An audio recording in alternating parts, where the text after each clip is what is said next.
I'm Jackson Stow. I'm Aiden Schwartz. I'm Avery Stewart. We're Triple S Outdoors. Today's verse is John 16:33. I have told you these things so that in me you may have peace. In this world you will have trouble, but take heart.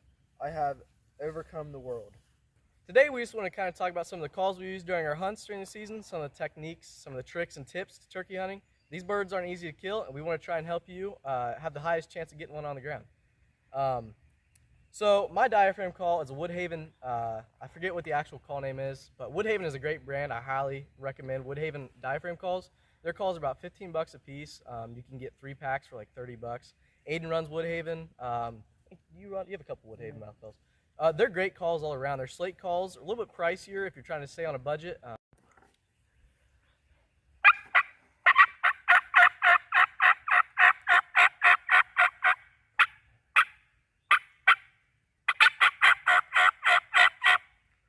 A lot of times you'll hear that call like on the ground if that bird's coming in hot and his hens are vocalizing. So a lot of times when hens are doing that call, either they're coming in hot with their gobbler and they're just not happy because there's another hen kind of in their area trying to get their man. That's really how we talk. That's really how we kind of talk about it. You know, you're really just trying to find a bird who's wanting a girl. You're trying to find a gobbler who's wanting a girl. You just got to sound good. You got to sound like a hot hen. And you know, if he's already got girls, then they're gonna be happy if he's trying to find a new girl. So that's what it is. That's really what it is. We're trying to get this bird fired up. We're trying to get him, you know, he's wanting to go. So that's why we just try and get those calls fired up, get him all excited, get his adrenaline going. He's gonna come in hot, looking to breed. Yeah. So here's my fly down cackle. This is when the hens are pitching off the roost. They're coming down, and what they do is they cackle. They cluck really quick when they're flying through the air. So here it is.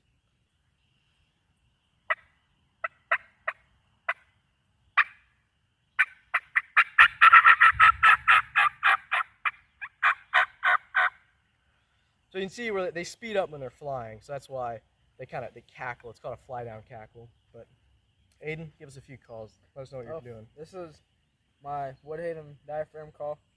It's all right. I'm not very good at it, but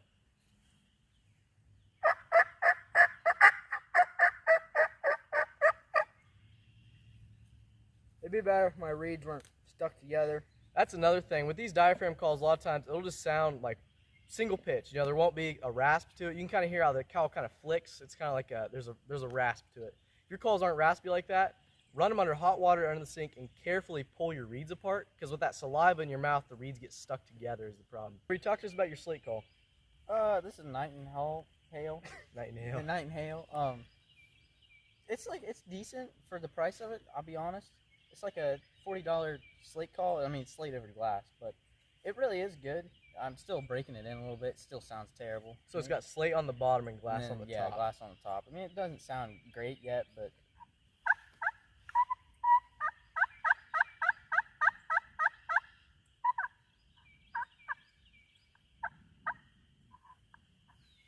yeah, it's still Oh, yeah.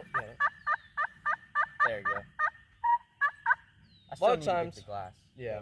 A lot of times when you're trying to purr on a slate call, the best trick is if you're purring, make sure you sandpaper the heck out of that slate call. Because when you sandpaper, it gets all gritty and it helps the striker kind of click over. So when it clicks over while you're going, this is called the Magic Touch. I'm pretty sure this is a Quaker Boy. It just says a Magic Touch. It's just a pretty bland slate call. I have a Rosewood striker. It has a Brillo pad at the end, so I can sandpaper up my call. And I'll call, sometimes I'll use this. This call is better for just clucks. I also have a plastic Quaker Boy call. It's good for purring, but here's this.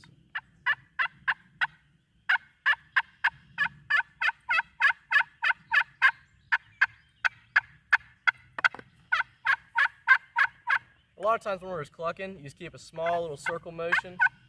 Keeps good timing. Sounds natural, whereas like if you're cutting, you just kind of do straight lines. You just kind of... Like I said, this call isn't perfectly sandpapered over. It's actually a little wet right now, so that does affect the slate. But here's the plastic striker on there.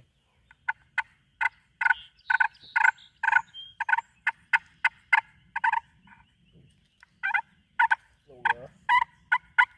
Yeah, it's a little rough. Like I said, you got to really sandpaper these calls down and get them really just to where you want them. But I love Aiden. Go ahead. Tell us I about have your slate call. it's a Nightingale Yellowhammer. It was my dad's call because he used to go turkey hunting all the time, but it's old, so it's been used a lot. It's pretty good. This is what it sounds like. What, Sanford? Maybe. Call is nice. It's so soft. Like the notes, the clucks are so soft. There's really. I like that call. But yeah, it's been used a lot. Kill a lot of birds with it. I don't have it with me right now. I also run a push button. Some people say it's cheating. I don't really care. I mean, it calls good. It's low maintenance. You just cluck whatever cadence you want. It's a really reliable call.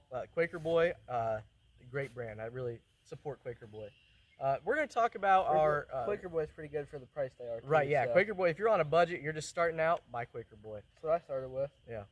So we're going to go ahead and we're going to show you some of our locator calls. Avery, you want to go ahead? Yeah, I guess, I mean, this will kind of be like my tip and trick as well, but I can't personally do the barred owl like some people can with their actual voice because I sound like a dying barred owl, but it's not good. But, yeah, this is a Nightingale as well. I don't know where I found this one. I just kind of, like, found it one day. But it sounds really pretty good.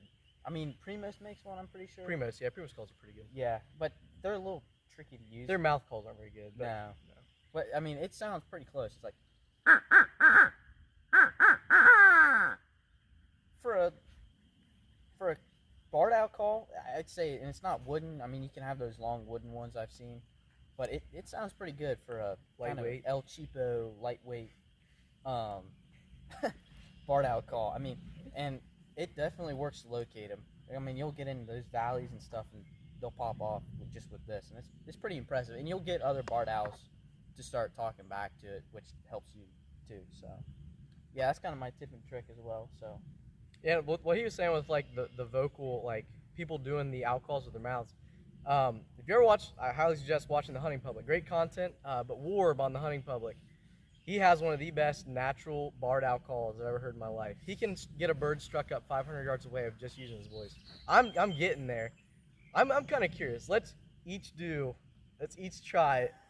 Do our own barred owl call. Here we go first. I want to hear It's not good. Do it. Hold on. I can't even do I it. think the neighbor's dog. I know it's pretty bad. I can't Go even ahead. do one.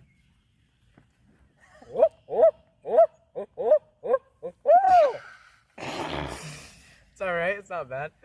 I'm not very good either. Gets the bird Exactly. stuck up, I mean, that's all that matters. these birds, their brains are the size of a pea. They may outsmart us 9 times out of 10, but they'll gobble at anything. You can smack a truck hood and they'll gobble. Never mind. Yeah, it's terrible. We're not good at it. Like, I'm not good at it. They do an owl screech though, which I'm kind of sort of getting the hang of. I do it with my mouth call actually. Hang on. I'll find the right side. Ooh, no. Hang on.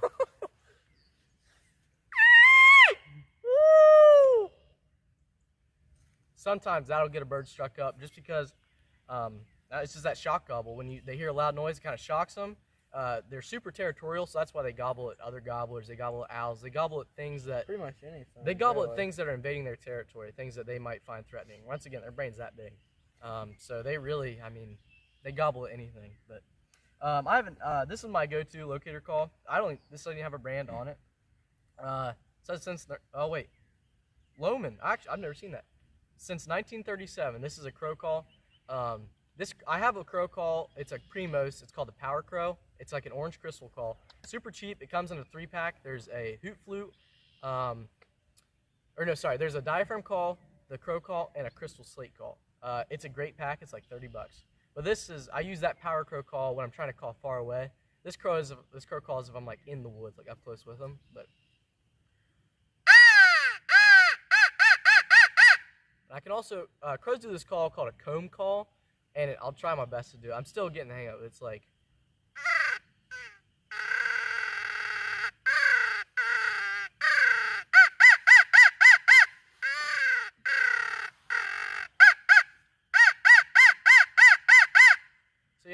I love this crow call. It's kind of a higher pitched crow call, but I really like this call. It gets out there, it's loud. Yeah, so I really like that crow call. I have a nightingale woodpecker call. Now, I'm not very good at it, but it's not bad.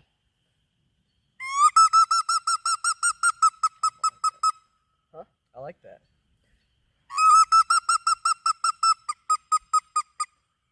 Yeah. And once again, that's going to be more your pileated woodpeckers when they're flying through these trees and they're flying past these gobblers on the roost. That's what they do. They just beep, beep, beep, beep, beep, beep, and that gets them gobblers so fired up quick. It can be far away too. That just fires them up. Yeah, it's also a nightingale crow call.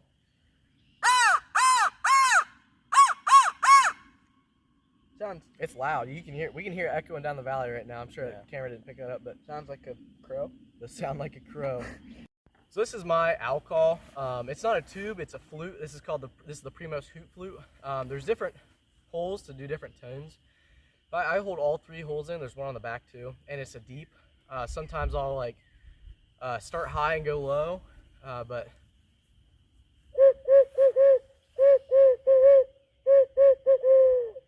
it's a simple call. Anyone can do this. So it's a really easy call. It's a good budget call. I've never had a problem with them. They're plastic, they're waterproof. But yeah, this is a good call. I really like these. I also have a gobble. Do you guys use gobble tubes? Yeah, I've never personally, I used don't. one personally, but So gobble I just tubes. don't have one. Yeah.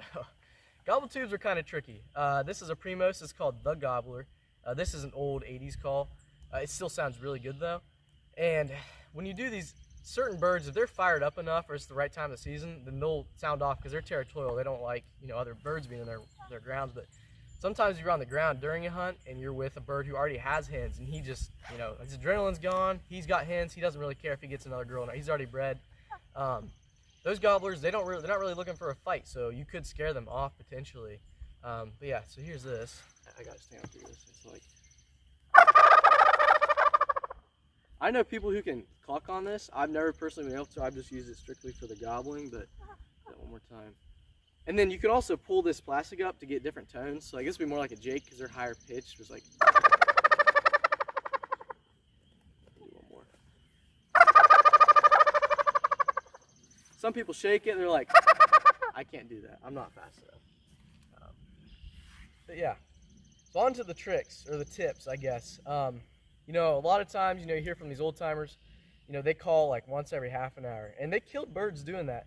But one of the more effective ways that I've personally called, and me and my dad have called, is keeping that gobbler interested and really getting them fired up and getting them hook, line, and sinker. Once you hook that bird and he's coming in, you want to keep him interested.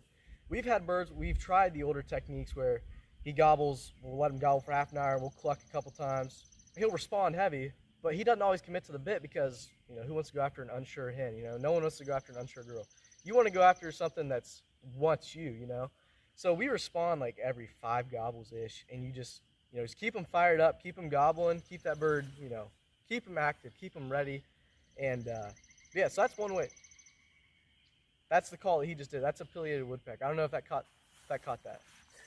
See if we can maybe call Yeah, him in. call back to him. Maybe.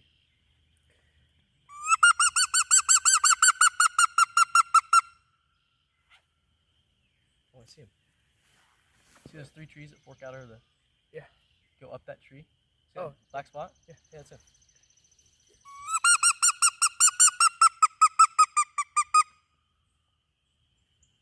So I don't know if the camera picked that up yet, but there's actually a pileated woodpecker. He's right down across the creek. We can see him. He's up in a tree. Yeah. But yeah, so back to those tips and tricks. But although you want to call a good bit if you're using that kind of method, don't overcall. Because if you overcall, that bird will get spooked, and he'll hightail it out of there because he has no desire to chase a bird that just doesn't sound right or a hen that sounds right. And a lot of these out-of-state hunters, they'll come in from their states, and we had a guy. He was on the property next to us. He was way over it, but we could listen to him call. And I counted, he did 36 consecutive clucks. He just clucked. He clucked for 2 minutes straight and just kept clucking and clucking. And we literally listened to that gobbler stop gobbling, and we watched it run across the property line, run across our field at like 200 yards. And he was on a different property within 5 minutes because that overcalling spooked him that much. But yeah, So don't undercall and don't overcall. You got to keep it just right, and it really just depends on how that bird's gobbling. If they're henned up and they're quiet, then sometimes you don't want to overcall. You don't want to call a whole lot. But if they're fired up, you don't want to bore them. You know, you want to keep them excited. But, yeah. And two, that just comes with experience. You'll Right. learn slowly. I mean, I'm not Right. great at it either. It's called hunting, not killing. Exactly. Yep. It's called Exactly. hunting, not killing. Yep. I guess another one. It's not really a tip or trick, but just scout. And if ask permission on properties again, like the old saying, you don't know unless you try, right? Just ask. The worst they could say is no. But you can get some great properties just by asking. Just Because don't a go lot on of people properties get. if you don't have permission. Yeah, I mean, Don't trespass. It's bad. but if you just gotta ask, and if they say no, well, I mean, Go to the next go property. scout and Get find property another right one. next to it. Yeah, Yeah. it's the neighbors. Call You the know? bird over. Right. So just scout. I think the biggest way to kill a turkey is to scout. I mean, you can be the best hunter in the world, but if you don't scout, you're not gonna kill anything. And You just can't kill it if you can't see it. exactly, and just get out there and ask permission. I mean, and it's a little scary. I'm not gonna lie. First time you do it, it definitely is a little. You're a little nervous, but once you do it a couple times, it really just comes easy. Small talk and yeah. And you get to meet a lot of really cool people doing that too. I mean, and the wealth of knowledge you can get from some of these people is crazy if you just start up a simple conversation with them. So, Well said, yeah. Yeah, that's a great point, you know. And as far as scouting goes, as far as techniques for scouting, you want to speak on that? You guys scout a lot. Yeah, so speaking on what he said, but the night before, I like to go and roost birds, so I know where they're in the trees in the morning, so I can go and get within 100 to 50 yards of them, so that way I can calm them down right off that roost, and hopefully they'll come right to me. But it's kind of hard because sometimes you spook them off, but It's all part of learning, you know. exactly. That's another thing is when you're setting up, if you roost a bird, roosting a bird basically, is, in case anyone doesn't know, roosting a bird is where you're going to find where that bird's at in the evening, where he's getting ready to fly up to bed. He's getting ready to go up on the limb. You want to keep him gobbling, just kind of figure out where he's sitting at. That way you know where to go in the morning, because when he sounds off out of that tree in the morning, you want to set up somewhat close. But speaking on to what he said, when you're wanting to set up, you know, you don't want to set up 300 yards away, but you also don't want to set up 10 yards away. You don't want to be right underneath that bird. I've been underneath birds before, and it sucks. Usually, 9 times out of 10, they blow you away so quick, and they're gone. yeah, we got lucky last year. Yeah. Me and my brother and my dad were hunting a property one year, and we knew the relative area. Like I said, this is why scouting is so important. We weren't exactly sure where he was. And so we kind of just set up in the relative area where he was. We didn't want to go too far in, you know, too far out.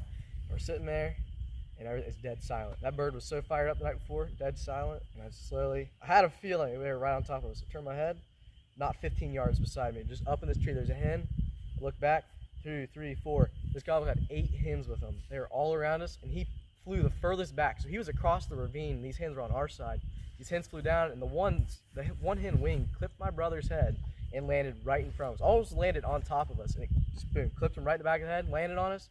Those hens kind of sensed something was going on, and so they kind of let out a few warning putts, you know, just kind of putt, putt. They started walking around, and that gobbler pitched off the other way across the ravine, and he was gone. And that was actually the last time we saw that gobbler. And since he was so henned up, he had no desire to go chase birds. He had no desire to gobble because he'd already got what he was looking for. So you just want to make sure you don't set up too close or too far. And another thing, I don't know if you guys kind of do this, but when you're setting up on a bird, birds, they're lazy. Like they're so temperamental and they're lazy, to be honest with you. You want to set up, if you can, downhill from the bird or in level with it. You don't want to try and call that bird up a hill. They will not. They do not like going up hills. They don't like crossing creeks or fences either. They will if they're fired up. But if that bird, like I said, if he's got hens already, or if he's got hens down in the valley with him, there's no reason for him to come up to a lone hen and climb a hill to come get you. So that's why you just want to watch that and make sure you're setting up in a good position to have a good hunt. Another thing is super simple, but get in a really good spot where they're not going to see you. I like to wear mismatched camo, so it Same. really blends me more in with the stuff around me. But you just got to be really still and super quiet.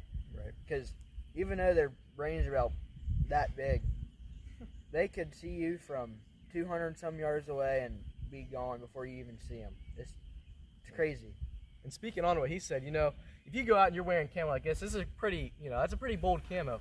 you go out and you're decked out, hat, gloves, pants, boots, and all that same camo, you're gonna stick out like a sore thumb.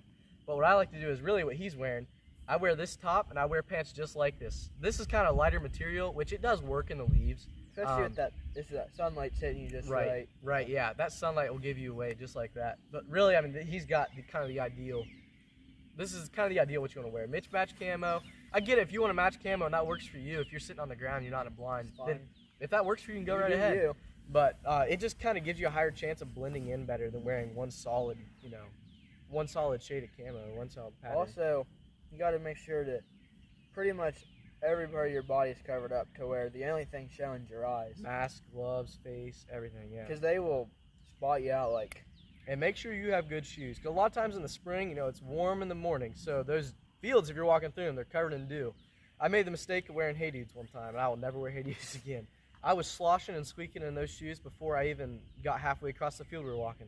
And that's, I like a good pair of muck boots. Sometimes I'll wear these. Sometimes I have a tan pair of muck boots. Or not muck boots. I have a tan pair of stealth boots, I guess they're called. They're just lace-up boots with soft tread. Or camo muck boots. I know you wear Tide Weed, don't you? Camo muck good. Boots. Yeah. What do you wear? Footwear. These You wear those? boots, Yeah, lace just up, work leather boots. Yeah. really. Something that's gonna blend in with the ground. You don't want to be out there and But you also don't want something super clunky and right, loud. right, yeah. Waterproof for sure. That's a must. If you're crossing creeks or walking through wet fields, you definitely want waterproof shoes. Or if the field you're hunting has manure sprayed all over it and you step in a big fat cow patty, you're gonna want a shoe that's not gonna get soaked when you have to clean it off. Yeah. You want something you'll be able to hose down and just Don't matter if it gets wet or not. Right, yeah. But yeah, don't wear Hey Dudes. I've learned that. Do not wear Hey Dudes turkey hunting. It is not ideal. The first time you slip and step in a creek, you're squeaking the rest The rest of of the the hunt. day and socks soaked. Right, yeah. Sucks. Yeah. That's Yeah. about it. Yeah. So I hope this can help some of you. Anyone who's getting started turkey hunting. I really, this is the stuff that we've all learned from our experience turkey hunting. We're we're definitely not fully pros, experienced, but we've got a little experience and we can kill some birds. And it's a great hunting opportunity to have. It's great memories. I personally would hunt turkeys over anything every day. I was just about to say I'd rather hunt turkeys over anything else. To me, it feels like the most rewarding because you're trying to work that bird from as soon as he hits the ground all the way to up to what, 30, Right. 20 yards. Yeah. It's A lot of people talk about buck fever and how they start, how excited they get when they see a big buck coming through. Sure, that's great. But when you play a chess match one-on-one with one of these birds in the spring, and you feel that gobble in your chest, when they're coming in close and you can't see them, and they gobble, it pounds in your chest. and then when they get close enough, you can hear them spitting and they drumming. spit and they too. drum, and they kind of they puff up their breasts and they drum. It's like, and they go, tss. And when you hear that, and I shake, you get that adrenaline rush going, and you hear him spit, and you know he's close, but you can't see him, and all of a sudden he'll gobble, and you It can't feel even. To me, it doesn't even compare to buck fever. It does not compare. It's such an achievement, especially to win that bird over and beat him in that. It truly is a chess match. They may not have big brains, but man, they can. We call it outsmart. I don't know if it's because they're dumb or if they really are outsmarting us, but you got to make moves based on his moves. It's all about the chess Yeah, match. exactly.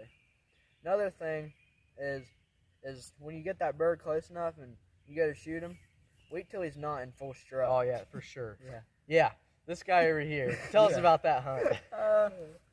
Well, yeah. Second turkey I killed, something. He was a full strut, and What were you using? it was a 20 gauge. But Was it an extra full choke? Over under? yeah. But he was, coming in. Well, he was full Oh, strut. he was coming in. He- on that bird came in he hot. came right in, but he was full strut, and I didn't anticipate him turning the way he did, and I pulled the trigger right as he turned full strut, blew his tail right off, and I think I maybe got one or two BBs in his head, but he ran. We had to go chase now. It was How far did you chase him? 100 yards probably down a hill in briars. It was not fun. Yeah. But yeah, don't wait till they kind of pause, stick their neck up. Don't try to shoot them. Some guys swear on it. I just, if you're in it to save the meat, number one, because you're gonna blow that chest, you're gonna blow that breast Save the meat up, fan. and Save save the the fan. fan and stuff The like beard, that yeah. in the beard. Don't shoot them in full strut. It's it's not not worth a it. smart idea. And we're kind of pulling the Midwest goodbye here. We said we're going to finish up, but just now that we started talking about this, when that bird's in it, your decoy, he's right in front of you. If he won't drop strut, best way to do it, let off a few clucks, get his attention. If you're that close to a gobbler and you get his attention like that, he's gonna drop strut, stick that head up.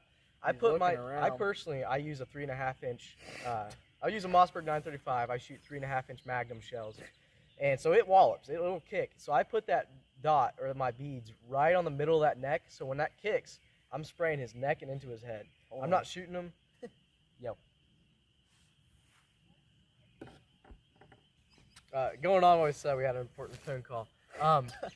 But so, you know, when that bird comes in, I put my beads right on the middle of his neck, and that can kick up, or if you know, that gun thumps, you know, those BBs are just going to spray up. And one thing we do, even if that bird, you know, very, very rarely you're going to have a bird just drop. You know, they're not they're going to start flopping. And what we do every time we shoot a bird, you're going to dead sprint. It doesn't matter what boots you're in, how far that bird is, you dead sprint, you jump on top of that bird, and you just tuck him.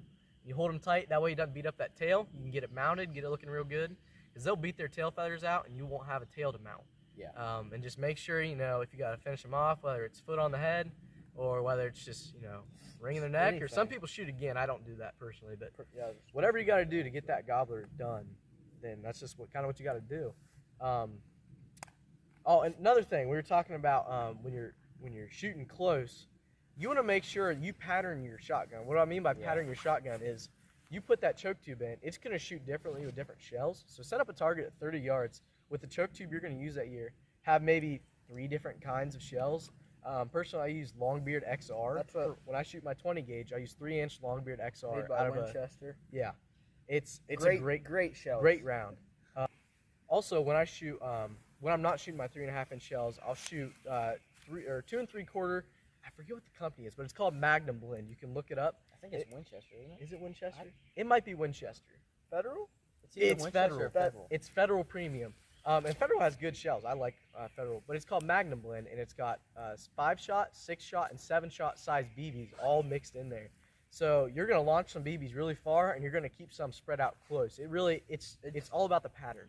Yeah. So, you know, run those shells through your gun at 30 yards and see what holds the tightest group or whatever kind of group you want. You don't want, you know, a lot of people shoot TSS. This is one thing that gets me fired up. Same. Which I have nothing against TSS. It's a good round. But when you got people out here shooting birds at 90 yards with a 410 with TSS, and they're pretty much shooting slugs at 90 yards because that's such a tight round. And TSS is tungsten shot. And that kind of takes the point out of it. You know, it's not about how far you can shoot these birds. I get it. Sometimes you have to pull some far shots because those birds are stubborn. But if you can get that bird in as close as you can and with a comfortable distance, you know, you can have that experience of feeling that bird gobble. You feel like gobble go through your chest. That's really what I look for. That's really the joys of turkey hunting. That's what's going to make the memories, not shooting a bird 100 yards out where you can't even tell. Like, you want to be able to see every detail on that bird. Watch those feathers. All those feathers just slowly go up when he struts. Watch him spin. Watch his feet move. You know, it's those neat things. Watch his beard swing. Watch his waddle change. You know, it's those neat things up close. Colors on his head. Watch his head change colors. Like, if you can get him up close and just kind of savor that moment before you pull that trigger on that bird, it's a beautiful thing. It really is. It's really a gift is what it is. It really is. We're blessed to have this opportunity to hunt these birds. It's an amazing creature. You know, they're so mysterious. They're so fun, and they're a great thing we have. It's a great opportunity. Yeah, then you have a lot of the people that don't turkey hunt or whatever. Nothing against them, but they all think turkeys are ugly, and they think they're just a chicken. Like, there's so much more to it. Yeah, they're a thunder chicken. They're a thunder chicken. They are. But yeah, I highly suggest if you get a chance to turkey hunt, have someone take you out, have a friend, get out there and chase a turkey once. You know, you aren't living until you chase a bird, and you're running and gunning through the woods, and you're trying to catch up to that bird. It's such a surreal feeling. You know, you're just in this. You just go in this mode. You're like, you hear him gobble, and you're just you got to get over to him. 250 yards away, and you're you got to going up and down. Yeah, you're going through those ravines. You know. Yeah, it truly is an amazing opportunity. It's a blessing. It really is a blessing. But so that's kind of all we have. I hope that this information, I guess, is able to help you maybe in your spring hunt, or if you're just getting started into turkey hunting. So there is kind of something coming up I want to talk about. One of the comments on this video alone is going to win a free pack, a starter pack of turkey hunting gear. And we're really excited to do this. We hope that this kind of gets you encouraged to, you know, interact with the post and everything, and just tell your friends about it. You know, hey, go watch this video. They're giving away free turkey gear. Get you into turkey hunting. Yeah, get you in turkey hunt. We want to get more people turkey hunting. So yeah, just subscribe, like this video, and comment, and you'll be put into a drawing to potentially win a free turkey gift box. So So, go comment. Yeah, comment, subscribe, and like this video. So yeah, we're Triple S, and thank you for watching. And today we just want to come and Alright, I'm sorry. talk about some of the tips and tricks we have for trying to get one of these silly birds on the ground. Boy, yikes. Today we just want to kind of talk about some of the calls we use during our hunts, some of the technique. I'm gonna jump off a bridge. You want me to say it? I want to talk about some of the tips and tricks. Tips and tricks. Yes, I'm gonna kill you. They do that. I'm gonna actually kill you. What? God. But they're worth the money. So, all right. Yeah. Time out. What's the address?